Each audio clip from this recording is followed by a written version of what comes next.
여러분, 솔직하게 여쭤보겠습니다. 지금 이 순간 통장에 얼마가 있으십니까? 그 금액이 자식한테 전화 한 통 안 해도 될 만큼 충분하십니까? 아무도 눈치 보지 않아도 될 만큼 당당하게 살아가기에 넉넉하십니까? 저는 오늘 이 질문을 드리면서 여러분이 조금 불편하시더라도 좋겠다고 생각했습니다.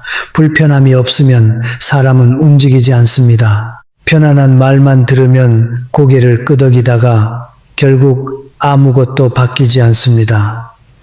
저는 여러분께 달콤한 이야기를 드리러 온 것이 아닙니다. 여러분이 이미 마음속 어딘가에서 느끼고 계신 그 막연한 불안감, 그 감정의 이름을 오늘 함께 찾아보고 싶습니다. 제가 오랜 세월 살아오면서 가장 많이 받은 질문이 있습니다.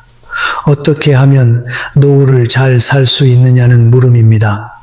처음에 저는 그 질문이 철학의 문제라고 생각했습니다. 어떤 마음으로 늙어가느냐, 어떤 태도로 삶을 받아들이느냐, 그런 내면의 이야기를 해드리면 충분하다고 믿었습니다. 하지만 세월이 쌓이면서 저는 하나의 진실을 마주하게 되었습니다. 아무리 마음이 단단해도, 아무리 삶의 지혜가 깊어도 노후에 돈이 없으면 그 모든 것이 흔들린다는 사실입니다. 돈이 전부라는 말을 드리는 것이 아닙니다.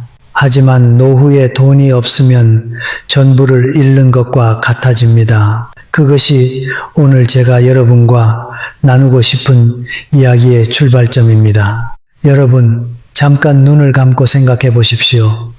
지금으로부터 10년 후 혹은 20년 후의 자신을 그려보십시오.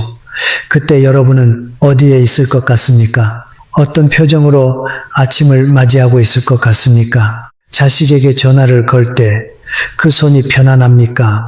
아니면 조금 떨립니까? 가족과 함께하는 명절 자리에서 여러분은 당당하게 앉아 있습니까?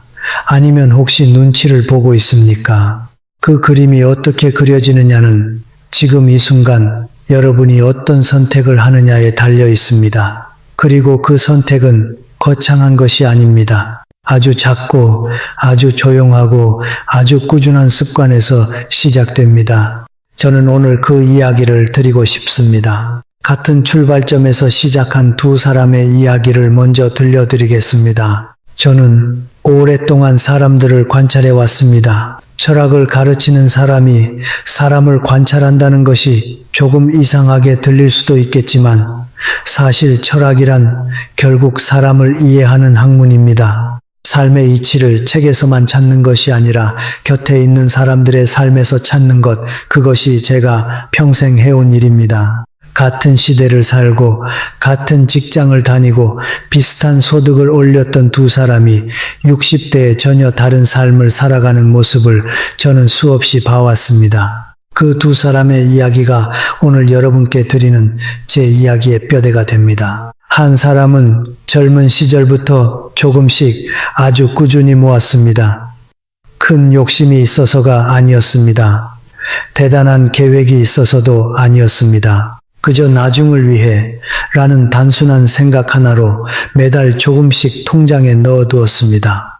외식 한 번을 줄이고 옷 한 벌을 아끼고 남들이 다 간다는 여행을 한 번쯤 포기하면서 그렇게 30년이 흘렀습니다. 지금 그분은 자녀에게 아쉬운 소리 한 번 하지 않고 삽니다. 손자의 생일에 용돈을 건넬 수 있고 오래된 친구와 점심 한 끼를 먹으러 나갈 수 있고 가끔은 소박한 여행도 다닙니다. 하지만 그분이 가진 가장 큰 재산은 그런 외적인 것들이 아닙니다. 그분이 가진 가장 큰 재산은 바로 이것입니다. 아무도 눈치 보지 않아도 된다는 것, 자식 앞에서, 며느리 앞에서, 사위 앞에서 스스로 당당하게 앉아 있을 수 있다는 것, 그 당당함이 그분의 삶 전체를 환하게 비추고 있습니다. 다른 한 사람은 달랐습니다. 젊을 때부터 지금 버는 돈은 지금 써야 한다는 생각으로 살았습니다. 자식이 원하는 것은 다 해주었습니다.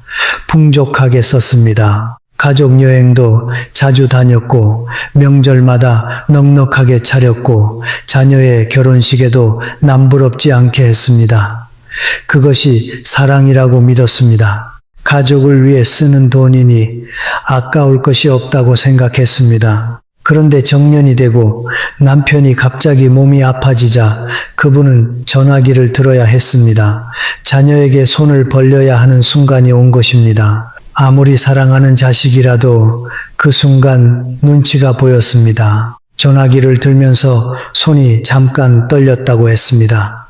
통화 버튼을 누르기까지 한참을 망설였다고 했습니다. 여러분, 이 두 사람의 차이는 능력의 차이가 아니었습니다.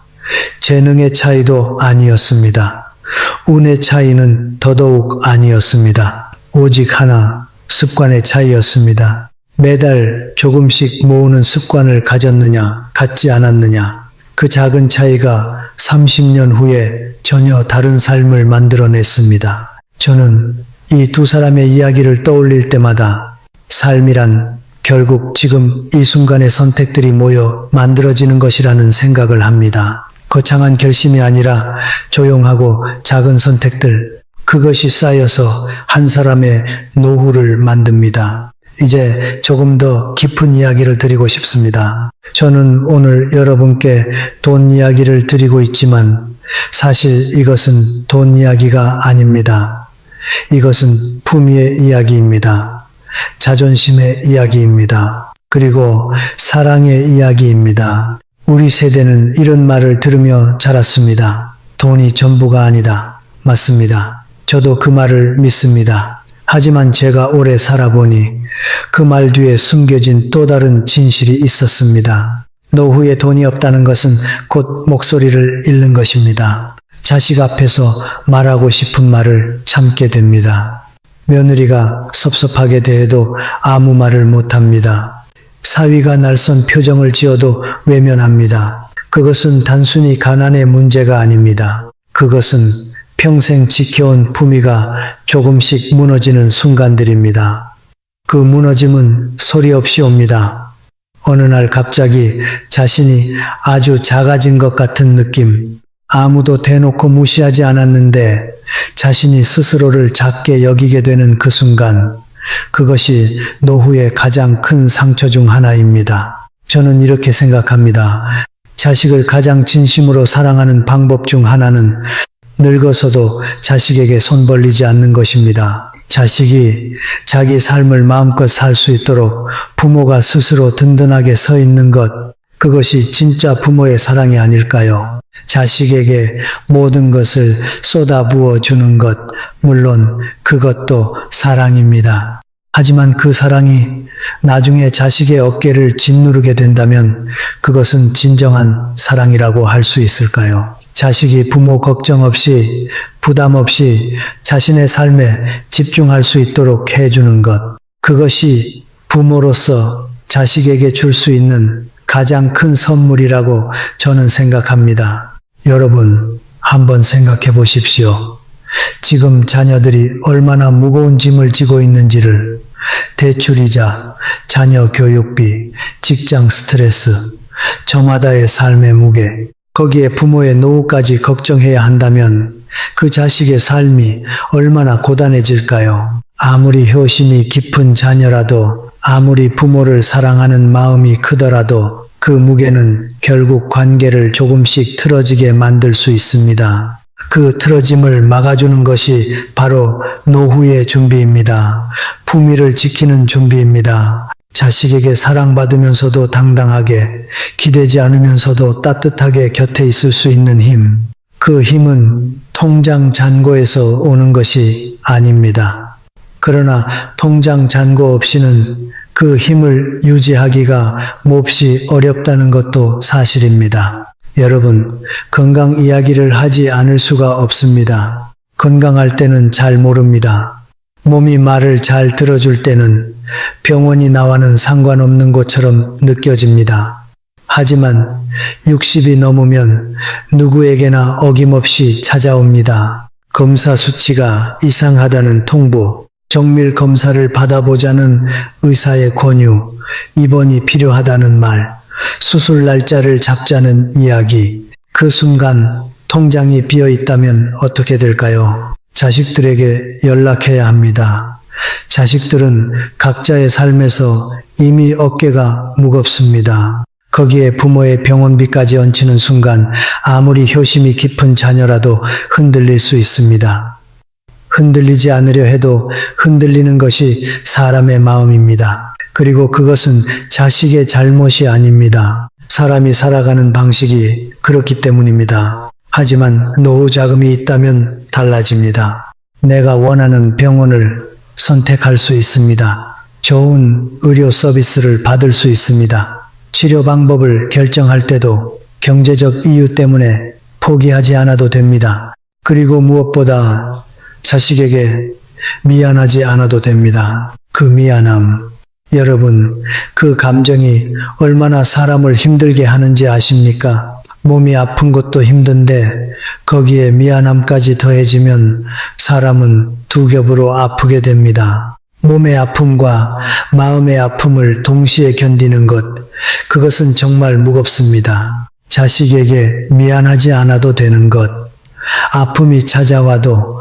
당당하게 치료를 받을 수 있는 것, 그것이 노후 저축이 주는 진짜 선물입니다. 돈이 주는 것이 단순히 편리함이 아니라 마음의 자유라는 것을 저는 오랜 세월을 통해 깨달았습니다. 저는 가끔 이런 생각을 합니다.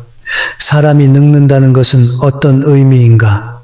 저는 늙는다는 것이 인생의 마지막 수업이라고 생각합니다. 그 수업에서 우리는 많은 것을 배웁니다. 겸손함을 배우고 감사함을 배우고 아낌없이 놓아버리는 법을 배웁니다. 하지만 그 수업을 제대로 받으려면 기본적인 안정이 있어야 합니다. 먹는 것을 걱정하지 않아도 되고 약을 살 수 있고 자식에게 손을 벌리지 않아도 되는 그 기반 위에서 비로소 사람은 아름답게 늙어갈 수 있습니다. 여러분, 지금 잠깐 스스로에게 물어보십시오. 나는 지금 노후의 날을 얼마나 준비하고 있는가? 이 물음이 불편하다면 그것은 아직 준비가 충분하지 않다는 신호일 수 있습니다. 그리고 그 불편함을 외면하지 마십시오. 그 불편함이 오늘 여러분을 더 나은 방향으로 이끌어 줄 것입니다. 이제 조금 다른 이야기를 드리고 싶습니다. 노후의 돈이 단순히 생존의 문제가 아니라 삶의 질의 문제라는 이야기입니다. 저는 이것을 이렇게 표현하고 싶습니다. 노후의 돈은 젊음 대신 주어지는 자유입니다. 젊음은 돌아오지 않습니다. 우리가 이미 알고 있는 사실입니다. 하지만 노후의 자금이 충분하다면 젊음이 줬던 것과는 다른 종류의 자유를 누릴 수 있습니다. 젊을 때 바빠서 못 갔던 여행을 갈 수 있습니다. 배우고 싶었지만 시간이 없어서 미뤄두었던 것들을 이제 천천히 배울 수 있습니다. 오래된 친구와 카페에서 차 한 잔을 마시며 긴 이야기를 나눌 수 있습니다. 손자가 왔을 때 용돈 한 장을 기쁘게 쥐어줄 수 있습니다. 그 작은 자유들이 모이면 무엇이 될까요? 그것들이 모여서 노후를 견디는 시간이 아닌 사는 시간으로 만들어줍니다. 버티는 것이 아니라 살아가는 것, 그 차이가 얼마나 큰지 여러분은 아십니까? 버티는 삶에는 기쁨이 없습니다. 날마다 아끼고 참고 견디는 것, 그것은 삶이라기보다는 고역입니다. 하지만 여유가 있는 노후는 다릅니다. 오늘 무엇을 할까? 누구를 만날까? 어디를 가볼까? 그 소박한 설렘이 있는 삶, 그것이 진짜 삶입니다. 그리고 여유로운 노후는 가족 관계도 바꾸어 놓습니다. 이것을 여러분께 꼭 말씀드리고 싶습니다. 여유로운 부모 곁에 자식은 더 자주 옵니다. 부담이 없으니까요. 가면 무언가를 해드려야 한다는 짐이 없으니 그냥 보고 싶어서 올 수 있습니다. 기쁜 마음으로 올 수 있습니다. 맛있는 것을 사들고 오는 것이 의무가 아니라 즐거움이 됩니다. 반면에 부모 곁이 부담스러우면 자식은 자꾸 발길이 줄어듭니다. 가면 또 무슨 이야기를 들을까? 또 무언가를 부탁받을까? 그런 걱정이 생기면 발걸음이 무거워집니다. 자식도 사람이니까요. 아무리 효심이 깊어도 짐이 되는 관계는 멀어지게 됩니다. 진짜 가족의 온기는 여유 있는 관계에서 피어납니다. 서로 부담이 없을 때 비로소 사람과 사람 사이에 따뜻함이 흐릅니다. 그 따뜻함을 지키는 것이 노후 준비의 가장 아름다운 이유라고 저는 생각합니다. 지금부터 제가 들었던 한 할머니의 이야기를 드리겠습니다. 이 이야기를 들으시면서 여러분은 아마 마음 한 구석이 조금 아려오실 것입니다. 하지만 그 아픔을 느끼는 것이 오늘 우리가 함께 나누는 이야기에서 가장 중요한 부분입니다. 70살이 되도록 쌀을 이고 장터에 나가시던 분이 계셨습니다. 평생 부지런하게 사셨습니다. 자식들 키우느라 당신 몸 하나 돌볼 시간이 없었던 분입니다. 그해 설날이 다가오자 아들이 온다는 기대 하나로 며칠 전부터 마당을 쓸기 시작하셨습니다. 방을 닫고 이불을 갈고 정성껏 제사 음식을 준비하셨습니다. 아들이 좋아하는 음식이 무엇인지 기억하셔서 그것을 먼저 만드셨습니다. 그런데 설 전날 밤 전화 한 통이 왔습니다. 어머니, 올해는 못 갈 것 같아요. 사정이 여의치 않아서요. 그분은 아무 말 없이 전화를 끊으셨습니다. 괜찮다고 하셨습니다. 알았다고 하셨습니다. 그리고 혼자 부뚜막에 불을 지피시며 강아지와 단둘이 설을 맞으셨습니다. 그 긴 밤을 혼자서. 여러분, 그 할머니가 잘못한 것이 있을까요? 없습니다. 평생 최선을 다하셨습니다. 자식을 위해 모든 것을 주셨습니다. 당신 몸 하나 챙기지 못하면서 자식들 뒷바라지를 하셨습니다. 그런데 왜 그 설날 밤은 그렇게 쓸쓸하게 되었을까요? 저는 이 이야기를 들으며 조용히 생각했습니다. 노후의 외로움을 줄이는 것도 결국 준비해서 온다는 것을. 그 할머니의 아들이 나쁜 사람이었을까요? 아마 아닐 것입니다. 그 아들도 나름의 사정이 있었을 것입니다. 그 사정이 무엇이었든 어머니에게 갈 수 없었던 이유가 있었을 것입니다. 하지만 만약 그 할머니에게 조금 더 여유가 있었다면 어떻게 되었을까요? 자식들이 와서 무언가를 해드려야 한다는 부담 없이 그냥 와서 따뜻하게 쉬다 갈 수 있는 환경이 있었다면, 부모가 당당하게 기다릴 수 있는 여유가 있었다면 자식의 발걸음이 조금 더 가벼웠을지도 모릅니다. 저는 이것을 말씀드리고 싶습니다. 사람과 사람 사이의 관계는 경제적인 문제와 완전히 분리될 수 없습니다. 아무리 사랑이 깊어도, 아무리 마음이 따뜻해도 그 관계를 지속시키는 것에는 현실적인 조건들이 관여합니다. 그 조건들을 무시하는 것이 아름다운 것이 아닙니다. 그 조건들을 미리 준비하는 것이 진짜 지혜입니다. 여러분의 노후가 그 할머니의 설날 밤처럼 쓸쓸하지 않기를 바랍니다. 그러기 위해서 오늘 우리가 해야 할 것이 있습니다. 저는 이 지점에서 잠깐 멈추고 싶습니다. 여러분, 혹시 지금 마음속에 이런 생각이 드셨습니까? 지금 시작하기에는 너무 늦은 것 아닐까? 이미 많은 시간이 지났는데 지금 시작한들 무슨 소용이 있을까? 저는 그 마음을 충분히 이해합니다. 저도 돌이켜보면 더 일찍 시작했어야 할 것들이 있습니다. 더 일찍 깨달았어야 했던 것들이 있습니다. 하지만 그 후회가 지금 이 순간을 막게 해서는 안 됩니다. 늦지 않았습니다. 저는 이것을 확신을 가지고 말씀드릴 수 있습니다. 오늘부터 시작하는 작은 습관이 10년 후에 여러분을 전혀 다른 사람으로 만들 수 있습니다. 저는 오래 살면서 이것을 배웠습니다. 시작이 늦었다는 사실이 문제가 아닙니다. 시작하지 않는 것이 진짜 문제입니다. 50대에 시작하면 60대에 다릅니다. 60대에 시작하면 70대에 달라집니다. 어느 시점에 시작하든 시작하지 않는 것과는 하늘과 땅 차이입니다. 그리고 이것은 단순히 돈을 모으는 이야기가 아닙니다. 이것은 자신을 사랑하는 이야기입니다. 미래의 나를 위해 오늘 무언가를 해준다는 것. 그것이 자기 자신에 대한 가장 진실한 사랑의 표현입니다. 여러분이 젊었을 때 자식을 위해 헌신하셨듯이 이제는 미래의 자신을 위해 헌신해 보십시오. 그것이 이기적인 것이 아닙니다. 그것이 결국 자식을 위한 것이기도 하고 가족을 위한 것이기도 하고 무엇보다 여러분 자신을 위한 것입니다. 이야기를 마무리하면서 제가 가장 드리고 싶은 말씀을 드리겠습니다. 자식에게 기대지 않는 노후, 아픔이 와도 흔들리지 않는 노후, 사랑하는 사람 곁에 당당하게 앉아 있을 수 있는 노후. 그것은 재능이 아닙니다. 운도 아닙니다. 습관입니다. 오늘의 선택입니다. 저는 평생 사람들에게 이런 말을 들어왔습니다. 교수님은 참 좋으시겠어요. 공부를 많이 하셨으니까 세상 이치를 다 아시잖아요. 하지만 저는 이렇게 대답합니다. 세상 이치를 안다고 해서 삶이 저절로 잘 풀리지는 않습니다.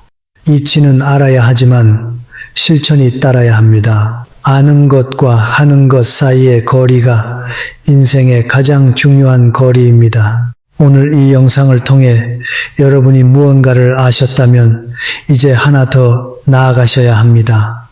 그 템을 행동으로 옮기는 것 아주 작아도 됩니다. 이번 달부터 10,000원이라도 따로 모아보는 것, 불필요한 지출 하나를 줄여보는 것, 노후 준비에 대해 자녀와 솔직하게 이야기를 나눠보는 것, 그 작은 시작이 전부를 바꿀 수 있습니다. 저는 여러분이 부담 없이 자식에게 전화하는 노후를 사셨으면 합니다. 손자의 생일에 기쁜 마음으로 용돈을 건네시는 노후를 사셨으면 합니다. 몸이 아파도 당당하게 병원에 가실 수 있는 노후를 사셨으면 합니다. 그리고 어느 날 밤 혼자 부뚜막에 앉아 쓸쓸하게 불을 지피는 일이 없으셨으면 합니다. 그 노후를 만드는 것은 여러분 자신입니다. 오늘의 여러분이 내일의 여러분을 만들고 있습니다. 지금 이 순간의 선택이 10년 후 여러분의 얼굴을 결정하고 있습니다. 저는 오래 살았습니다. 100년 가까운 세월을 살면서 제가 배운 것이 있다면 이것입니다. 삶은 언제나 준비한 사람에게 더 친절합니다. 행운이 찾아오는 것이 아닙니다. 준비된 사람에게는 어떤 상황이 와도 버틸 힘이 있습니다. 그 힘이 있는 사람을 세상은 함부로 흔들 수 없습니다. 여러분도 그 힘을 갖기를 바랍니다. 흔들리지 않는 노후, 당당한 노후, 따뜻한 노후, 그것이 제가 오늘 여러분께 드리고 싶었던 이야기의 전부입니다. 마지막으로 한 가지만 더 말씀드리겠습니다. 저는 오늘 이 자리를 통해 여러분과 이야기를 나눌 수 있어서 참으로 감사합니다. 이 영상을 보고 계신 여러분이 어느 분이든 어디에서 보고 계시든 저는 여러분의 노후가 따뜻하고 당당하기를 진심으로 바랍니다. 오늘 이 이야기가 여러분의 마음 한켠을 조금이라도 건드렸다면 댓글에 지금 여러분이 겪고 계신 일을 남겨주십시오. 노후에 대한 걱정, 자식에 대한 마음, 아니면 그냥 오늘 하루 어떻게 지냈는지라도 좋습니다.